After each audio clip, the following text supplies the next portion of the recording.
السلام عليكم ورحمة الله وبركاته. وصفة قلب اللوز بالزيت فقط وراح يجيكم ناجح من أول تجربة، حتى أنكم مش راح تخلوه يريح ويبات، راح تخدموه وتخلطوه في دقيقته وتديروه يطيب. وصفة ما شاء الله سريعة وناجحة من أول تجربة. البنات ما عليكم تشاهدوا برك الفيديو وتطبقوا الوصفة وتشاركوني فيها في التعليقات، حتى أنه ما فيهش لا لبن ولا ياغورت ويجيكم هشيش وبنتو كيما تاع المحلات. ما نطولش عليكم ونروح نشوفوا مباشرة المقادير.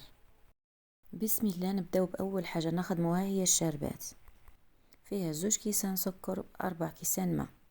كيما تعرفوا هذا الكاس تاع 220 مليلتر. هنا في الوصفه راح نخدموا بالكاس، وفي صندوق الوصف راح نخلي لكم بالجرام. نخلطوا السكر ما نتوقفوش ونحطوه في البدايه فوق نار عاليه. روحوا البنات نخدموا السيرو اللي راح نخلطوه مع الشيشه.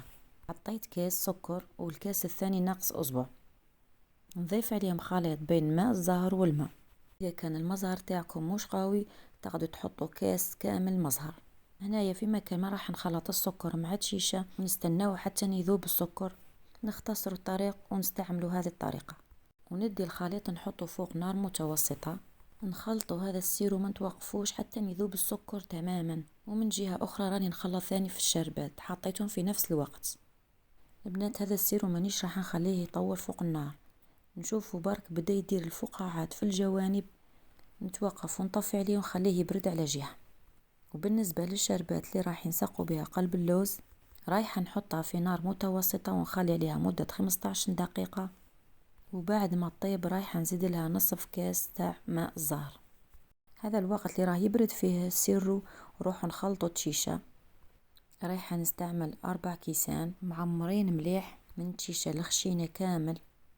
انا شريت تاع الميزان، وانتوما كي تروحوا لمول المحل قولوا اعطينا شيشه تاع قلب اللوز الخشينه كامل راح يمدها لكم، واللون تاعها ابيض ما يجيش اصفر. شوفوا هناك فجايه خشينه ما تخافوش منها، يعني راح تهشاش وتشرب. رايحه نسمها بليكستري تاع المزهر. كيما تعرفوا قلب اللوز ما شاء الله في رمضان يريح بالمزهر. حطيت 2 مقارف من الاكستري تاع المزهر، ونص مقرف صغيره ملح، ونزيد نصف ملعقة صغيرة خميرة الحلويات، ونروح نزيد كاس إلا ربع زيت،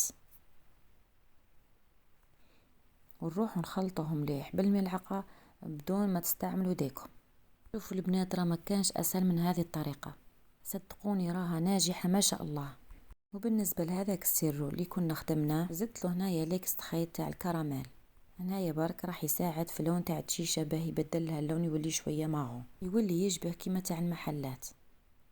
تحبوا تستغنوا على ليكستري تاع الكراميل وتحطوا مغرف كاكاو في الشيشه وتخلطوها مع المقادير قبل ما ديروا الزيت. تقدروا تستغنوا عليها، خطوه مش ضروريه. كما شفتوا خلطت السيرو مع الشيشه وخلطتها مليح. راح نفرقها مباشره في البلا اللي كنت دهنته بالسمن، درت نصف الكميه ونوزعها مليح مليح البلا باش تساعدني نمشيها فيه بدون ما نضغط. حاولوا توزعوها خصوصا في الكوانات، واستعملوا سباتيول ولا كشمه مسطره صغيره خدموها مليح.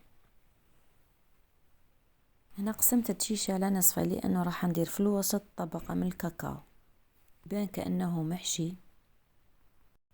وانتم اذا كان عندكم الكاوكاو حاولوا انكم تديروه بجلوفه وترحوه خشين وما تزيدولوش السكر. انا كيما راكم تشوفوا درت طبقه مليحه من الكاوكاو، رايح يبان كانه محشي وما تبانش فيه بنت الكاكاو. نفرق عليه النصف الثاني تاع الشيشه اللي خليناها ونحاول نوزعها شوي شوي قدر المستطاع. رايحه نستعمل الفرشيطه ونمشيها وتحاولوا تخدموها بشويه هكذا تتفادوا انه الكاكاو رايح يطلع معاكم من الفوق. وبالنسبه لابعاد سنيوه هي 24 على 30 سنتيم. كما شفتوا وزعت الشيشه مليح على السطح ورايحه نسويها بسباتيول باش يكون على نيفو واحد. انا راني نسوي فيه بسباتيول بلا ما نضغط. بالنسبه للمقادير اذا حبيتوا كميه اقل تقدروا تقسموا المقادير برك على النص يجيكم في بلاص غير. حاولوا ديروا خطوط فقط من الفوق بلا ما نقسموه، تراصوه ونديروا له حبات لوز او كاوكاو او تقدروا حتى بلاه رايح يجيكم زين. انا قسمته 4 على 3 ويجوا حباته ما شاء الله. كما قلت لكم مش راح نديروه يرتاح، راح نطيبه مباشره، نحطه في فرن درجه حراره 200 درجه ويكون مسخن مسبقا اكيد.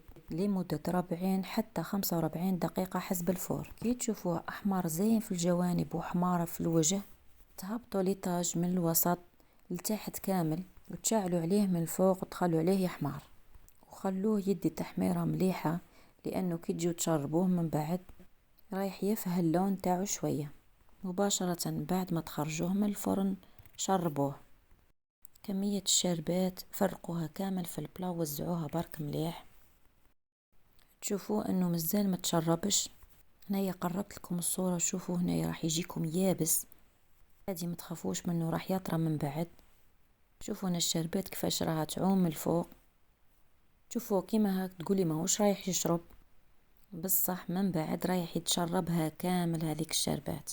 ديروا له هذه الطريقة وتقطعوا ببلا من فوق وتعاودوا ترجعوا للفرن وهو سخون، رايح يطرى ويهشاش معاكم ورايح يشرب كامل هذيك الشربات. بعد ما تفوت هذيك النص ساعة البنات خرجوها من الفرن، نحولوا البلا وخلوا عليه يريح مدة ساعتين، ودخلوه للمجمد مدة 5 دقائق.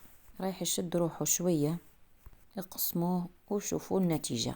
البنات وصفة قلب اللوز اكسبريس، جربوها وننتظر تعليقاتكم. ما تنسونيش يا البنات في الاشتراك وجيم، وانتظروني في وصفات رمضانية ان شاء الله.